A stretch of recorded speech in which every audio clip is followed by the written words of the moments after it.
Hello everyone, my name is Matthew Weldon. I'm the creator of the Master of Survival as well as creator of the series. I am also the owner of Royal Studios. Currently we are in development of the Master of Survival.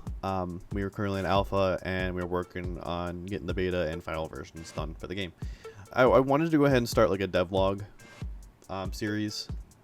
I don't know how long it's going to be. I'm pretty much just winging it. So the first few episodes here are going to be more history based and basically as well as catching up, because I started this about 3 years ago. I started this project 3 years ago. I didn't announce anything. I didn't announce I was working on the game or anything. I kept it on the down low. Only a few people knew, like my family and some close friends of mine only knew. So I didn't make any devlogs. I didn't record myself. I could have recorded myself while I was working, but there was a lot of times living situation wise when that wasn't gonna be feasible. So I decided just not do that. But I did save some progress. Like I did do like, this is what the game looks like right now, and this is what the characters look like right now and stuff. So I did save some of that. So as I get to the actual part of me working on this, as well as before, then if I have anything I can show off, I will show up, but for the most part it's just gonna be me talking. So, and yeah, let's get into it. The history of the Masters is kind of long. So it was something that we created back in high school, me and my co-creators. That was Cody and Chris. That's what it started with anyways. And up until that point, I always wanted to do something creative with my life. I experimented a lot as a kid. I would draw, I would do little movies, I would role play. When I got a little older, I got into music, and when I was a teenager, I even got into like band, and I would do a school band. I did a garage band for a little bit. But it was after that I didn't know what to do. The idea of making a video game was something I had when I was like as a kid, but it was shut down pretty quickly when I was told that well, I need to know math, and I was like, well, I hate math, so never mind. I guess that's not happening. I think back in the day, yeah, I think you really did need to know math, because there was a lot of back then it wasn't as easy to make a game as it is now. It was a lot more challenging back then, but now it's a lot more easier, and it's not as you still need to know math for sure, but it's not something that you need to, like, if you're an artist, it's not particularly something you need to know. I mean, I guess in different terms of artistry, whatever, and different aspects of making like a 3D piece or a 2D piece, there's a little bit of math involved. Kind of fast forward back to high school, the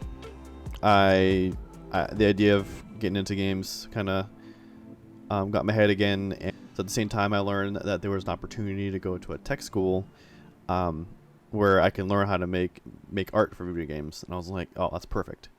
Let me get into that. Let me try it out.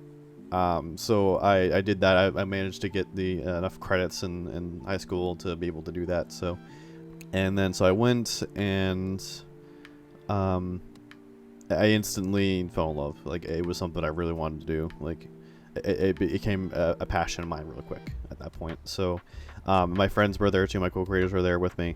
So I think we're just, at the time, we were so excited about, you know, the fact that we were learning how to make art for video games and stuff, that we were like, let's come up with our own video games. So there was, going back to the role playing thing, there was this idea that I've always had that I thought would be pretty cool as a story, and we tried that out. But it was like we completely revamped it at that point, and I had done several revamps to that story. We changed it into the base story, which is now known as the old timeline from Masters. So we rolled with that. Over time, my cousin got involved, and also our other friend got involved too. That was John. We called him Samurai. Yeah, I mean, over time we got more and more involved. We were come up with stories even past the main story. But yeah, as the time went on, you know, I was going through school. I was still learning about video games. I went on to college. We were still coming up with more and more stories, and I decided to make the books. Well, at first I was making the original versions of the books, which I didn't like release public, or I didn't release like on like normally like on Amazon or anything like I am now. I just kind of I wrote it up all into like a Word document or whatever, and then like sent it out to people like, here, I wrote this book, and it was terrible. So at that point, I just focused on focus on my art, focus on trying to get better, focus on graduating, and then after that, focus on getting a job. The only job I was able to get was like a game testing job, and that was really short. And so I just ended up working from then on out. I just ended up working in like call centers and stuff, and to this day I'm still working in like the call center, customer support type of work. But I did work for other kind of startup companies, not getting paid because it was one of those things where like they didn't have the money at the time. This was like their first thing ever, so their hope was that they can get this game done, and then get it out, and then they would make the money enough to pay everyone. So I was doing that on the side of doing my normal, just a normal job, and it just wasn't working out. I left. I came back. I left again because some of the other people on the team realized that it was kind of the same thing. Like we weren't getting it done. This projects we're working on for a long time. So they left to form their own company, and they invited me. I went over there. And then I felt it was the same thing. So I just left completely. I was like, I'm kind of done with this kind of time. At the same time, I was writing the books. I realized that the books weren't doing as well as I was hoping, and I was like, what else can I do with the masters? I did start getting into like a comic book, and I kind of put that off. So at that time, I was just kind of getting sick of not getting into the game industry. I was getting sick of just the fact that I have a bachelor's degree and I'm stuck working in a normal job. It's like I feel like I should be in the industry working. How am I gonna get my foot in the door? I can't get a job anywhere. I'm gonna go ahead and make a game. The idea that we came up with back in high school was it's a big project. It's not something that one person can really do. I mean, they could do it, but it would probably take 10, maybe 15 years to make by themselves. And by that time, it's like, what's the point? Because it takes a long time. Usually that's like 2 console generations. No, that's not happening. So I was like, I need to. So I still want to make a master's game for sure. Like this series got a lot of potential. Like I see the potential here. We have so much story content. What can I do to make a game? So I came up with something that I could do on my own, where I don't have to bug anyone I don't have to like pay anyone, because I'm like, I don't have the money for that. I don't have the money to pay an entire team making a game. So I need to come up with an idea, like something I could do on my own. So that's when I started coming up with some small game ideas, masters based small ideas. I'm like, okay, what can I do? Because the story is these characters who are using swords, and you're using elemental powers, and they're fighting. Sometimes they fight shadow dwellers, and sometimes they fight other humans. And what can I do?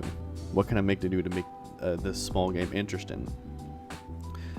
So after running through some ideas, I was like, okay, what are my inspirations? Like I just couldn't think of anything. I was like, what are my inspirations for this game? It's like Final Fantasy, Kingdom Hearts,